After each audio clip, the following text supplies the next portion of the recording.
Conakry, 5 avril 2017, bonsoir. Merci de l'attention et bienvenue dans cette édition. Dans voici le sommaire. Accroître la productivité et améliorer la gestion des diamants, la question est au centre de discussion du Conseil des ministres de l'Association des pays africains, producteurs de diamants. La 5e session s'est ouverte ce matin ici à Conakry. Bientôt un plan national de la sécurité routière, un document est en élaboration. La démarche vise à réorganiser le secteur et limiter les accidents de la route. Et puis sport, avec les phases allées des matchs de barrage de la Coupe de la CAF, l'Oréa joue ce dimanche contre l'IR, le Tanger du Maroc à Conakry. L'Oréa s'active dans les préparatifs. Mesdames et messieurs, bonsoir. Merci de votre attention et bienvenue dans cette édition. Ouverture ce matin à Conakry de la 5e session du Conseil des ministres de l'Association des pays africains producteurs de diamants. Les représentants des 19 pays membres réfléchissent sur les moyens d'accroître la production de diamants. C'est le Premier ministre, chef du gouvernement, qui préside les travaux. Adi Kamara. Après Accra en 2012, c'est Conakry qui a accueilli les membres de l'Association des pays africains producteurs de diamants au compte de la 5e édition du Conseil des ministres. Espace privilégié pour les experts, les partenaires techniques et financiers et autres acteurs du monde de diamants d'échanger sur des mécanismes permettant d'améliorer la législation et la fiscalité dans l'industrie du diamant en Afrique. La Guinée a en effet adopter un nouveau code minier, assainir et moderniser la gestion de son cadastre, acquis et maintenu la conformité à l'initiative pour la transparence dans les industries extractives, créer un guichet unique pour les projets miniers intégrés et engager une vaste réforme de bonne gouvernance dans la gestion du secteur minier et en particulier dans le secteur de l'exploitation du diamant. Les résultats de ces réformes se font sentir aujourd'hui par le nombre de chantiers actifs aussi bien dans les projets bauxitiques et dans les matières précieuses que dans le renforcement des capacités institutionnelles et des ressources humaines. L'Association des pays africains producteurs de diamants est créée en novembre 2006. La Guinée étant membre fondateur de cette association, mais les bouchées doubles pour l'utilisation rationnelle d'une forte part des recettes provenant des diamants dans les projets sociaux et encourager la création des bourses de diamants sur ce continent africain. Je me réjouis des progrès réalisés dans le secteur de l'exploitation du diamant depuis la mise en place de cette association qui a été créée dans un contexte caractérisé par le trafic de diamants au profit de groupes armés. Par son rôle statutaire et au regard du caractère stratégique du diamant dans les conflits armés auxquels notre continent a été confronté ces dernières décennies, l'ADPA mérite un soutien et un encadrement de qualité de la part de ses États membres. Je voudrais souligner à cet effet que la transparence dans les industries extractives est une priorité pour le gouvernement que j'ai la charge et l'honneur de diriger pour faire du secteur minier un véritable levier du développement de notre pays. Le président sortant, ministre ghanéen des Terres et des Ressources naturelles, à la tête de l'association depuis 2012, a passé ce matin le témoin au ministre guinéen des Mines et de la Géologie. Abdoulaye Magasouba devient ainsi président en exercice de l'instance suprême délibérante du Conseil des ministres de l'ADPA.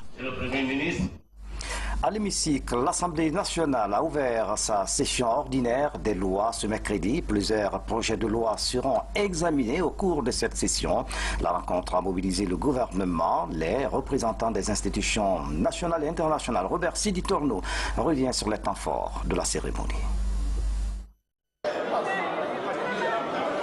Pour une durée de 90 jours, la session ordinaire des lois a officiellement ouvert ses portes ce 5 avril 2017. Cette rentrée parlementaire est une occasion pour les députés de débattre de propositions et projets de loi qui concourent à l'amélioration des conditions de vie des populations. Devant l'importance et l'urgence des projets soumis pour adoption, le représentant du chef de l'État auprès des institutions a transmis le message du président de la République. Cette session, baptisée session de loi, est également saisi de nombreux projets de textes portant, entre autres, sur la création, l'organisation, le fonctionnement de différents organes indispensables à la marche de l'État, tout comme sur des autorisations de ratification d'accords et conventions fruits des activités diplomatiques du président de la République et de son gouvernement. Pour les efforts patriotiques, le dévouement que votre Assemblée consacre à l'examen et à l'adoption de ces projets de loi, Monsieur le Président de la République vous prie, Monsieur le Président, Mesdames et Messieurs les honorables députés, d'axer ces sincères remerciements pour l'accomplissement méthodique de votre mission de représentation nationale, preuve du rôle combien important que vous jouez dans le renforcement de la démocratie et la consolidation de l'état de droit en République de Guinée. Il sait d'ores et déjà compter sur le soutien sans réserve de votre Assemblée dans l'accomplissement de sa nouvelle mission de président en exercice de l'Union africaine que ses pairs lui ont confié à notre pays à travers sa personne. Dans son discours d'ouverture de la session, le premier vice-président de l'Assemblée nationale a d'abord loué l'esprit patriotique de tous les députés dans l'adoption des textes de loi. Il a par ailleurs appelé le gouvernement à s'impliquer pour faciliter la construction du siège de l'institution parlementaire avant d'insister sur quelques défis à relever. Depuis le début de cette législature, nous avons accompli notre mission avec le souci constant de répondre aux attentes de nos mandats. Cette déontologie exige de nous, en tout lieu et en tout temps, abnégation et disponibilité, ce qui requiert une solidarité active et une responsabilité partagée dans la préservation de l'image de marque de notre institution. Gardons toujours présent en l'esprit que chaque député est un représentant de la nation tout entière, tel que stipulé par la loi. En termes de recommandations, je me dois d'en faire un fondamental portant sur la gouvernance. En la matière, j'invite le gouvernement à mobiliser davantage de ressources humaines, matérielles et financières pour endiguer l'inquiétante recrudescence de l'insécurité et des pratiques inciviques.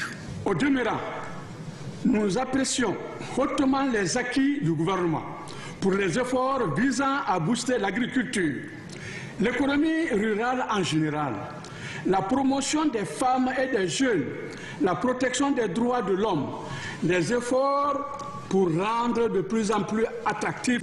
Honorable député, d'axer ses sincères remerciements pour l'accomplissement méthodique de votre mission de représentation nationale, preuve du rôle combien important que vous jouez dans le renforcement de la démocratie et la consolidation de l'état de droit en République de Guinée. Il sait d'ores et déjà compter sur le soutien sans réserve de votre Assemblée dans l'accomplissement de sa nouvelle mission de président en exercice de l'Union africaine que ses pairs lui ont confié à notre pays à travers sa personne. Dans son discours d'ouverture de la session, le premier vice-président de l'Assemblée nationale a d'abord loué l'esprit patriotique de tous les députés dans l'adoption des textes de loi. Il a par ailleurs appelé le gouvernement à s'impliquer pour faciliter la construction du siège de l'institution parlementaire avant d'insister sur quelques défis à relever. Depuis le début de cette législature, nous avons accompli notre mission avec le souci constant de répondre aux attentes de nos mandats. Cette déontologie exige de nous, en tout lieu et en tout temps, abnégation et disponibilité, ce qui requiert une solidarité active et une responsabilité partagée dans la préservation de l'image de marque de notre institution. Gardons toujours présent en l'esprit que chaque député est un représentant de la nation tout entière, tel que stipulé par la loi. En termes de recommandations, je me dois d'en faire un fondamental portant sur la gouvernance. En la matière, j'invite le gouvernement à mobiliser davantage de ressources humaines, matérielles et financières pour endiguer l'inquiétante recrudescence de l'insécurité et des pratiques inciviques. Au demeurant, nous apprécions hautement les acquis du gouvernement pour les efforts visant à booster l'agriculture, l'économie rurale en général, la promotion des femmes et des jeunes, la protection des droits de l'homme, les efforts pour rendre de plus en plus attractif l'environnement juridique, favorisant une plus forte manifestation d'intérêt des investisseurs pour notre pays. Ce sont 10 projets de loi qui sont déjà sur la table de l'Assemblée nationale pour examen et adoption. À la faveur de cette rentrée parlementaire, un foyer de pression a pris d'assaut la rentrée de l'hémicycle pour réclamer des meilleures conditions de vie pour les Guinéens. Réglementons le secteur du loyer en Guinée. Le président de l'Assemblée nationale séjourne à Lomé. Il répond à l'invitation du Parlement togolais. Honorable Kouri Kouyano est accompagné d'une forte délégation, une occasion pour lui de mettre un accent particulier sur les relations entre la Guinée et le Togo depuis les premières heures de l'indépendance de notre pays. Ablaye Diallo. Ils sont venus tous répondre à l'invitation du Parlement togolais qui ouvre sa session ordinaire 2017. Ces présidents des assemblées nationales des pays d'Afrique invités louent les relations fraternelles entre leur pays et le Togo. Du haut de cette tribune du palais des congrès de Lomé, l'honorable Claude Kouri Kouyano salue la relation particulièrement chaleureuse entre la Guinée et ce pays. Je me souviens encore de M. Félix Collor et de M. Boniface Arcapo, qui fut classé à l'époque coloniale parmi les meilleurs directeurs d'écoles primaires en Guinée. Nous devons en conséquence être les continuateurs de nos illustres devanciers, les héritiers de la riche histoire des relations entre nos deux pays. En effet, comment peut-on oublier la solidarité mutuelle agissante tissée au fil des temps entre nos deux peuples, nos deux pays, pour porter ensemble la lutte pour l'indépendance de l'Afrique et soutenir avec la même ardeur les efforts pour affronter les conditions difficiles dans lesquelles se débat le monde que nous vivons aujourd'hui. Pour le président de l'Assemblée nationale du Togo, l'honorable Dramani Dama, les élus du peuple ont une grande responsabilité dans le développement de l'Afrique. Je vous invite donc à garder les mains retroussées afin qu'au terme de notre mandat, à l'heure du jugement par le peuple, nous soyons dans une posture de légitime fierté et de dignité méritée. Je tiens à réitérer ma gratitude à tous ceux qui nous ont fait l'amitié d'accepter notre invitation. Je voudrais redire au Parlement ici représenté la disponibilité de l'Assemblée nationale, comme par le passé, à poursuivre et à renforcer la coopération interparlementaire pour le bien de nos institutions respectives et pour le bonheur des peuples dont nous sommes les représentants. Cette invitation marque le début d'une nouvelle ère pour la coopération parlementaire entre les États de la sous-région. Une coopération qui pourrait favoriser aussi l'intégration des peuples d'Afrique. À Conakry, les acteurs de la circulation routière réfléchissent sur les stratégies visant à limiter les accidents de la route. La rencontre devrait aboutir à l'élaboration d'un plan national de la sécurité routière. Le gouvernement soutient l'idée. Tiernan Ousmane Diallo, reportage. En 2016, 248 personnes ont perdu la vie suite aux accidents de la circulation. Durant la même année, les services de police ont dénombré plus de 4000 cas d'accidents à travers le pays. La sécurité routière est désormais un des axes de coopération entre la Guinée et l'Union européenne qui accompagne le pays dans le redressement de ce secteur en vue de réduire le nombre d'accidents de la circulation. Le PAST, projet d'appui au secteur du transport initié dans ce sens, va permettre d'élaborer le premier plan national de sécurité routière. Mais avant, les acteurs font le diagnostic de l'insécurité routière. L'accident, ce n'est pas une fatalité, c'est vrai. Il est à 3 niveaux. Il y a l'homme, il y a la route et il y a les véhicules. L'homme qui est à l'épicentre de tous ces deux autres doit être conscient, doit être civilisé, doit se dire que je suis ma première sécurité. Le plan national de sécurité routière qui va être élaboré va intégrer les préoccupations liées à l'incivisme dans la circulation et à la professionnalisation du métier de conducteur. Cette rencontre intervient après une série d'échanges avec les acteurs de la circulation routière dans plusieurs grandes villes du pays. Vous avez déjà une loi qui a été votée par l'Assemblée nationale qui protège le patrimoine et dans peu de temps, il y aura une loi similaire qui protège les habitants, les utilisateurs des routes, etc. Donc vous voyez que là déjà au niveau des lois, les choses vont avancer très rapidement et à partir des lois, les investissements vont pouvoir se mettre en place. De nouvelles bases pour une circulation routière plus sûre, c'est ainsi que le ministre d'État au transport, dans un discours de fermeté, résume la vision qu'il entend impulser au secteur. Nous devrons nous comprendre et nous convaincre que désormais, il n'est plus acceptable ni tolérable de commettre des infractions au code de la route en toute impunité.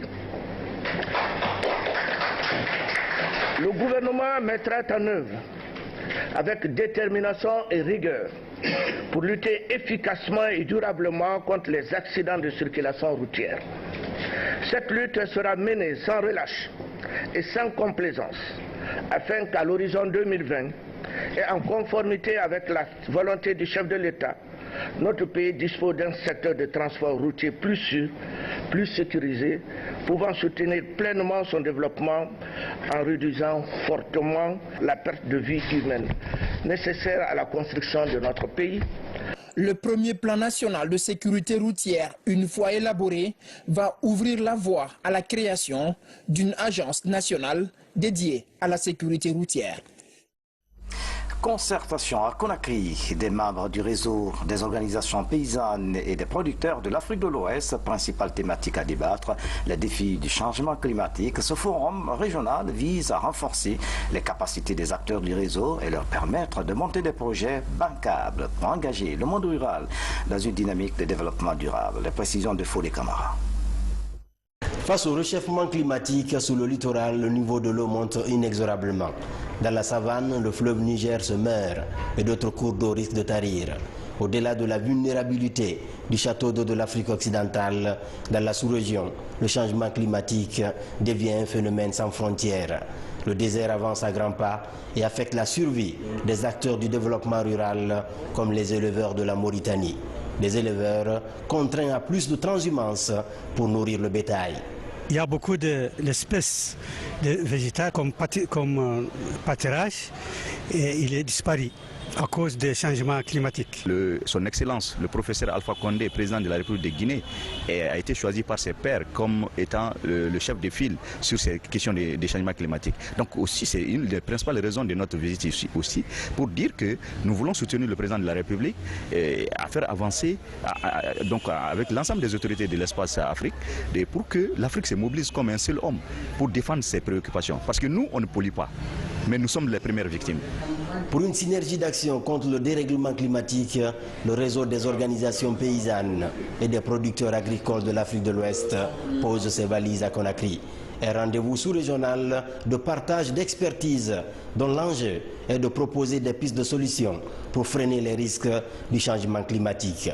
À titre d'exemple, vous prenez aujourd'hui, on disait que la Guinée est le château d'eau de l'Afrique de l'Ouest. Il faut que ça soit un vrai château d'eau de l'Afrique. Et pour cela, il faut prendre les mesures concrètes et discuter avec les uns et les autres, non pas seulement entre Guinéens, mais discuter aussi avec les pays de la sous-région. Autre préoccupation du Forum de Conakry, la protection de la biodiversité et la problématique du partage à grande échelle des prévisions météorologiques pour le respect du calendrier agricole. J'ai exhorté les participants à utiliser les instruments mis en place par la CEDEAO, par l'Union africaine et par les pays. D'ailleurs, au niveau national, nous avons la météorologie nationale qui pourrait, en temps réel, donner ces prévisions qui nous permettraient d'éviter certaines catastrophes en termes de planification. Cette plateforme multi-acteurs compte promouvoir les outils d'aide à la gestion rationnelle des ressources naturelles. L'autre image de l'actualité nationale, le ministère de l'administration du territoire à travers la direction en charge des mouvements associatifs a échangé avec les représentants des ONG de la place. Il a été question de la présentation des documents juridiques qui réglementeront désormais les mouvements associatifs en Guinée. Mohamed Amine Camara, reportage. En Guinée, une pléthore d'organisations non gouvernementales et de mouvements associatifs interviennent sur le terrain. Selon les autorités, après 10 ans de décentralisation, le secteur associatif affiche de nombreuses incohérences. un secteur qui nécessite une certaine réglementation. Pour ce faire, le ministère de l'administration du territoire et ses partenaires mettent à la disposition de ses représentants d'ONG des instruments juridiques, notamment le code de déontologie des ONG. Ces lois 13 et 14 ont été promulguées. Alors les raisons continuent à se référer de ces ordonnances-là. Et puisque c'est une incohérence, il y a une nouvelle loi qui est en place, nous avons dit qu'il faut procéder à sa relecture, mais en même temps procéder à son amendement, parce qu'il y a de nouvelles réalités qui sont sur le terrain, qui ne sont pas prises en compte par la disposition de ces nouvelles lois. Jusqu'en fin mai, ces membres d'ONG sont invités à relever des insuffisances contenues dans ces documents avant la promulgation par l'Assemblée nationale.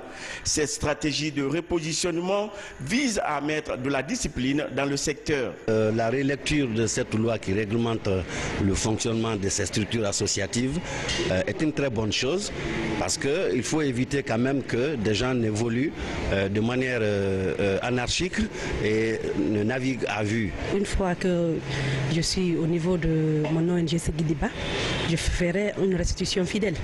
Et ensemble, nous allons voir qu'est-ce qu'on doit apporter pour pouvoir vraiment contribuer à l'épanouissement de ces ONG guinéennes.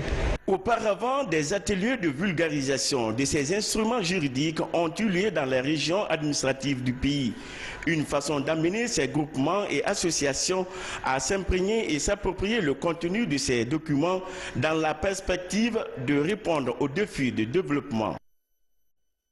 L'importation, la vente et la consommation du tabac chicha seront réglementées.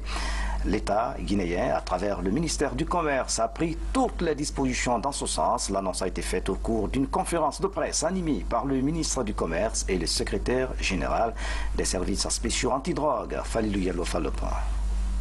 Désormais, la commercialisation et la consommation de la chicha en Guinée sont régies par une réglementation. 3 importateurs pour tout le pays, 2 distributeurs par commune pour la ville de Conakry et un distributeur par préfecture pour l'intérieur du pays. La décision a été prise ce mardi par le ministère du Commerce sous la supervision des services spéciaux et la lutte contre la drogue. Il fallait réglementer la commercialisation, la consommation de cette substance qui est le tabac appelé chicha. La vente et la commercialisation de la chicha sont interdites aux alentours des installations sanitaires, établissements scolaires, mais aussi les lieux de culte. Selon le même arrêté, seuls les hôtels et les points de vente agréés sont autorisés pour la commercialisation de la chicha en Guinée. La mission ne fait que commencer. Bien sûr. Nous sommes dans un pays, on se connaît. Les gens vont penser que c'est une question de feuille de paille. Et ils ont mis un document et le suivi sera strict, rigoureux, permanent. Il ne faut même pas se voir la figure. Je suis certain que ceux qui pensent toujours, continuent toujours à tester les choses, vont tester.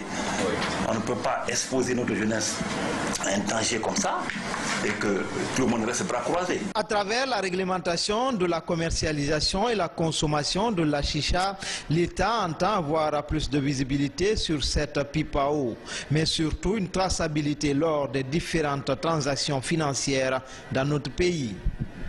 Falilou Diallo, c'est un dossier à suivre. La République du Sénégal vient de célébrer le 57e anniversaire de son indépendance. À Conakry, la communauté sénégalaise a marqué l'événement par des activités culturelles et sportives. De nombreuses personnalités ont pris part à cette cérémonie présidée par la première dame de la République, Aya Yandé Kondé. Voici le reportage de Bernard Tonguino. À Conakry, c'est dans ces réceptifs hôteliers que la communauté sénégalaise a choisi de se retrouver ce 4 avril. Une retrouvaille pour célébrer le 57e anniversaire de l'indépendance du pays. Aux côtés des voisins sénégalais, quelques personnalités guinéennes et des diplomates étrangers mobilisés. Parmi les invités à la tribune, la première dame de la République des Guinées.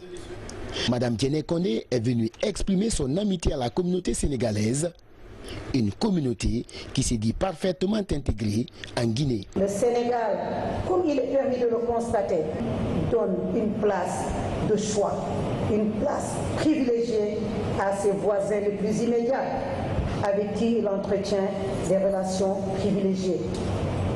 À l'image de celle avec la République sœur de Guinée, tant les liens qui les unissent sont forts, séculaires, parce que précieusement soigné par nos plus hautes autorités et raffermi par nos peuples.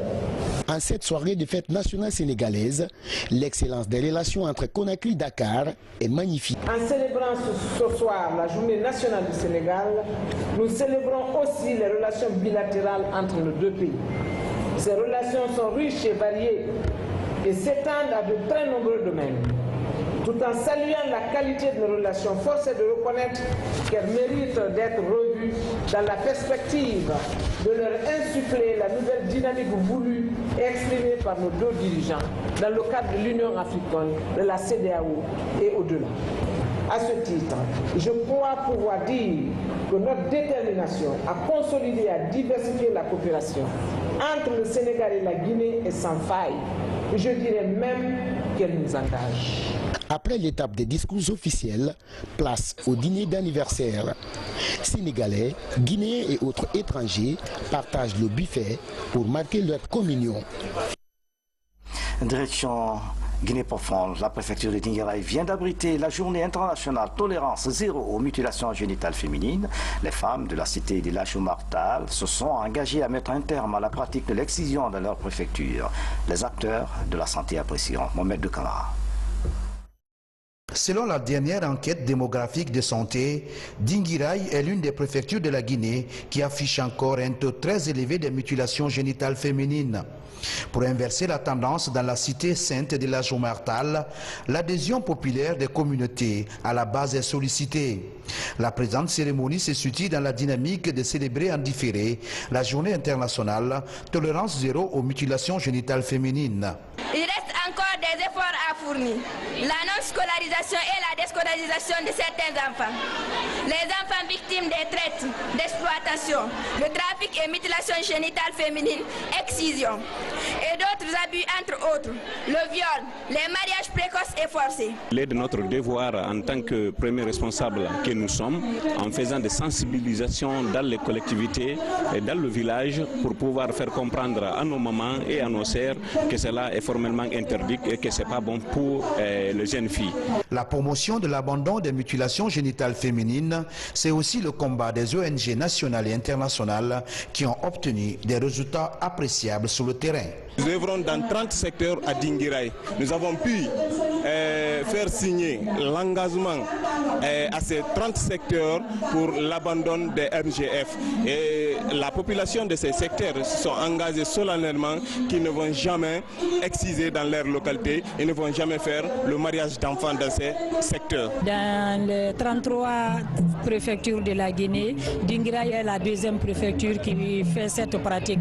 C'est pourquoi nous avons initié de venir dans cette préfecture, échanger avec les communautés, la notabilité, mais aussi surtout les filles qui sont concernées par cette pratique, qui ont fait des sketchs pour démontrer que cette pratique n'a rien à voir avec la culture et la tradition. Ce n'est qu'une pratique qui affecte dangereusement la santé de la femme et de la petite fille. La Guinée, tout comme les autres pays du continent, a ratifié toutes les conventions relatives à la promotion et à la protection des femmes.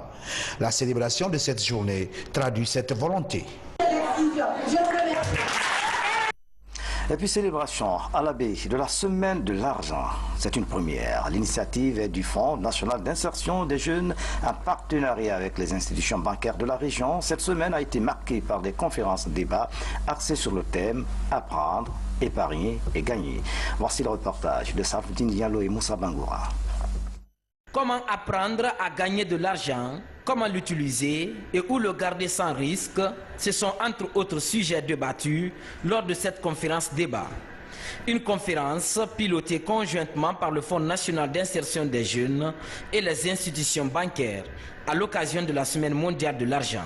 Il est bien que la culture de l'argent aussi soit développée parce que la baie est une métropole économique et commerciale et financière où, disons, dès le berceau, tout le monde a accès à l'argent parce que nous sommes d'abord une ville de commerce. Notre rôle, c'est pouvoir les accompagner, leur inculquer cela et les amener à leur donner des outils tels que comment créer son entreprise, comment gérer son entreprise, faire la formation, les accompagner, les amener à lever des fonds pour qu'ils puissent bénéficier de financement, leur amenant demain à être vraiment de véritables champions de la nation. Outre ce débat, un concours de meilleurs projets de création d'entreprises a été également organisé. Ce concours vise à sélectionner les 5 meilleurs projets sur la base de critères liés à la création d'emplois. PAPEL s'est proposé de présenter son projet, un projet relatif à l'implantation d'une unité industrielle de commercialisation de pompes à eau à piston alternatif, en vue de réduire le taux de chômage dans la préfecture de l'Abbé, considérant que ce projet va apporter beaucoup d'emplois, c'est-à-dire d'abord beaucoup d'emplois directs, de 29 personnes en emploi direct et plus de 5 personnes en emploi indirect.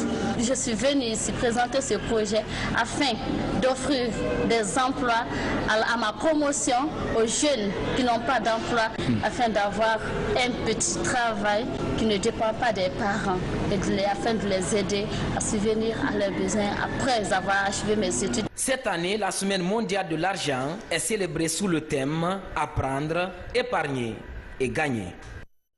On remonte dans la savane. Le gouverneur de la région de Kankan s'élève contre l'exportation frauduleuse de l'anacarde vers les pays voisins et dénonce les collecteurs des produits agricoles. À la faveur de sa récente visite dans la préfecture de Mandiana, le gouverneur Mohamed Garé a dit sa détermination à combattre farouchement cette pratique. Fodé Bangali Fofana est notre correspondant permanent dans la région. Dans cette région de la savane guinéenne, Mandiana est une zone de production par excellence. En matière de la culture d'anacarde, Mandiana bat le record dans la région, voire même dans le pays. Elle doit cette renommée à 2 de ses sous-préfectures, à savoir Saladou et Nyantanina. 2 sous-préfectures très enclavées, situées derrière ce fleuve Sankarani. Sur ce fleuve, un vieux bac assure la traversée des usagers de cette route, ce qui constitue un sérieux problème pour l'acheminement de nombreux produits agricoles derrière ce fleuve vers Mandiana Centre et le reste de la région. Ici, Mandiana se place au premier plan, sur le plan plantation d'anacarde. Il faut compter sur Saladou et Nyantanina. Là, vous allez rentrer tout de suite, vous allez voir comment les gens ils se sont adonnés à la culture de l'anacarde. Le problème est venu avant même que ce programme de culture d'anacarde soit reconnu sur le territoire de la ville. Décidé à se rendre dans toutes les 11 sous-préfectures relevant de Mandiana, le général-gouverneur de la région est obligé de faire des traversées périlleuses et affronter des pistes scabreuses pour aller sensibiliser les populations paysannes contre le trafic illicite de noix d'anacarde. Mohamed Garé a entamé ce déplacement avec la ferme volonté de venir transmettre aux populations paysannes le message de paix, d'entente et de coexistence pacifique des communautés villageoises si cher au président de la République, professeur Alpha Condé. Deuxième volet de sa tournée à Mandiana, c'est une véritable lutte à outrance engagée par le gouverneur contre les foyers de tension et de violence dans la région, particulièrement ici à Mandiana. Fodé Bangali Fofana, merci pour ce compte rendu. Restons toujours dans la Guinée profonde. La préfecture de Boké vient de tenir son conseil administratif. Un budget de 10 milliards de francs guinéens a été adopté par la session. Ces fonds seront engagés dans le programme de développement de la préfecture. Sur place à Boké, Isidore Nadamo, Alia Kamara. La préfecture de Boké, une zone minière par excellence. Cette société ayant des permis d'exploitation évolue dans le secteur des mines, principalement la bauxite.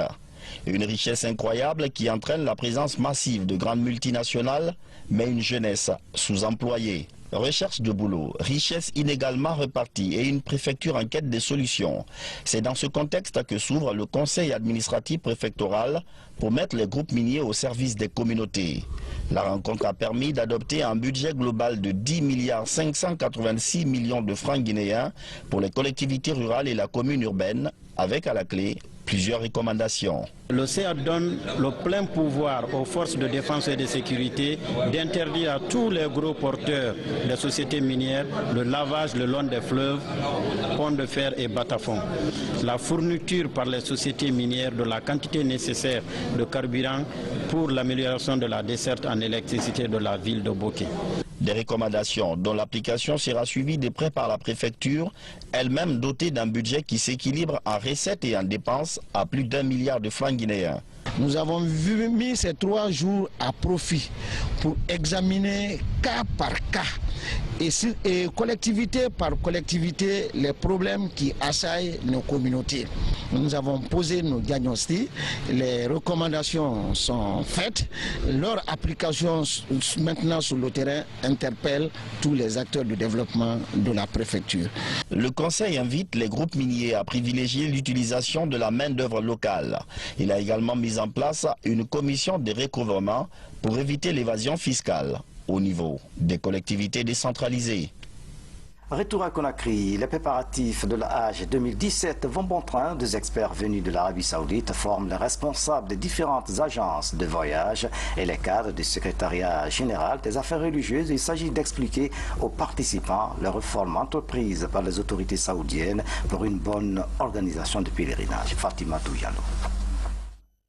Dans quelques mois, les fidèles musulmans accompliront le Hajj, 5e pilier de l'islam. Pour réussir l'organisation de ce voyage religieux, les acteurs renforcent leurs capacités. Objectif, éviter toute dérive et désagrément dans les opérations du Hajj 2017.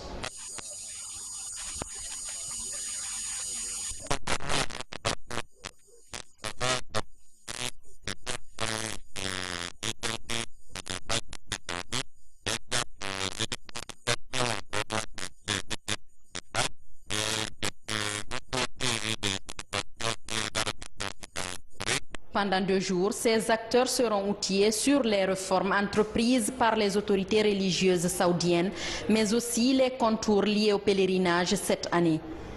La formation est assurée par des Saoudiens membres de l'entreprise Prochaine Vision.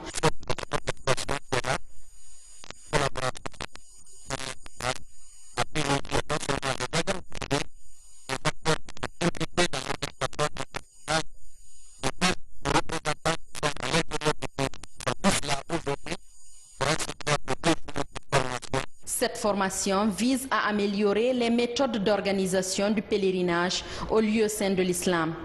Cette année, l'Arabie Saoudite a accordé 9000 places à la Guinée pour le Hajj.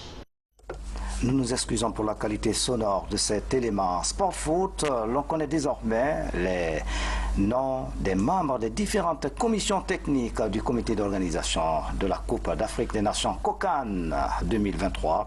Ils sont au total 170 membres. L'arrêté de nomination de ces membres a été signé ce mercredi par le Premier ministre, chef du gouvernement, Mamadi Joula. Sport encore, avec les phases allées des matchs de barrage de la Coupe de la CAF qui se joueront les 7, 8 et 9 avril 2017 sur le continent. À Conakry, le Orea AC va recevoir l'IRE Tanger du Maroc ce dimanche au stade du 28 septembre. Les entraînements se poursuivent et les préparatifs vont bon train. Mami et Belamo a suivi les séances d'entraînement du Orea. Images et commentaires. L'aventure se poursuit pour le Orea Athletic Club de Conakry.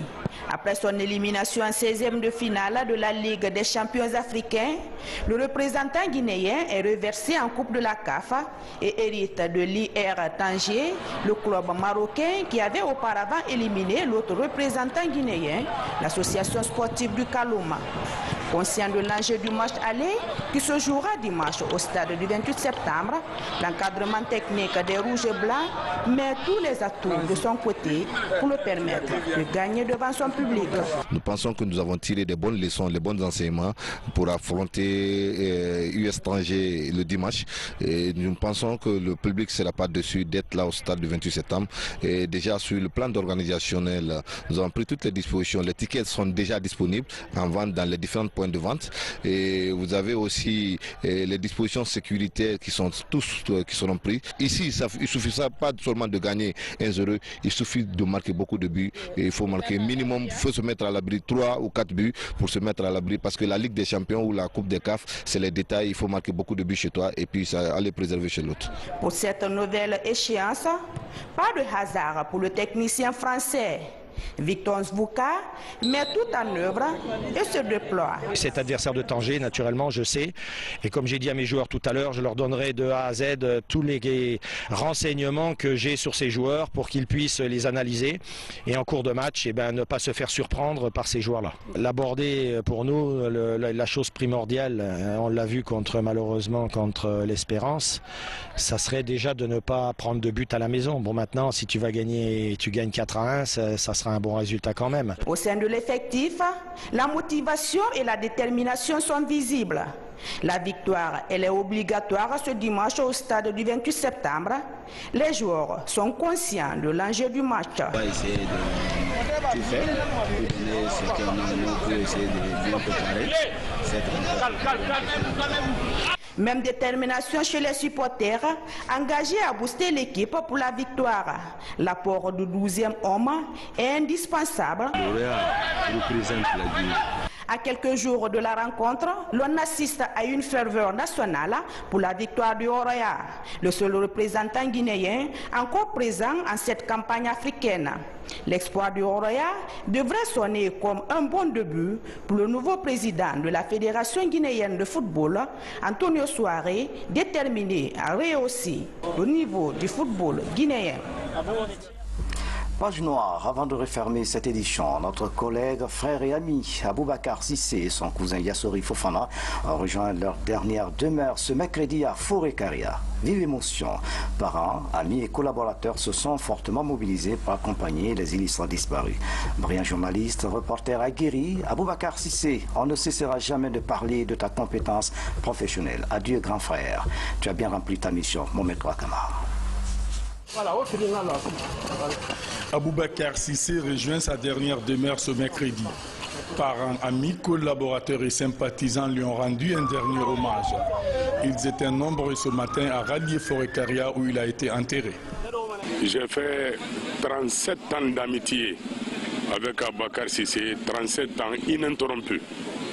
Tout ce que je puisse vous dire, c'est que j'ai eu affaire à un homme très logique. C'était un enseignant, un écrivain très logique. Journaliste à la RTG, Aboubakar Cissé était aussi un diplomate qui s'intéressait à la littérature. Son amour pour le travail et son engagement pour la défense des intérêts de la Guinée ont marqué les Guinéens. L'hommage qui lui est rendu à travers le monde retient l'attention de sa famille. Je retiens de mon père un grand homme, un homme qui se battait pour sa famille. Cet homme Babob qui s'est écroulé aujourd'hui, on le pleurera, c'est pas aujourd'hui. Franchement, si je peux me permettre, c'était un père poule qui se battait corps et âme pour ses enfants. Qu'Allah le Tout-Puissant l'accueille dans son paradis et que son âme et l'âme de mon oncle reposent en paix. Je remercie à tous ceux qui ont fait le déplacement pour leur enterrement. Merci à vous. Alassane Cissé est un des 5 fils d'Abouakar Cissé. Aux côtés d'Abouakar Cissé repose son cousin Ibrahima Yassori Fofana, qui était lui inspecteur régional de l'éducation de Boké. Ce dernier est décédé quelques jours seulement après la mort d'Abouakar Cissé. Que leurs âmes reposent en paix. Amen. Grand frère Aboubakar Cissé, dort en paix, que la terre de la Guinée que tu as tant aimé et servi loyalement te soit légère. Amen. C'est la fin de cette édition à tous. Merci de nous avoir suivis. À demain.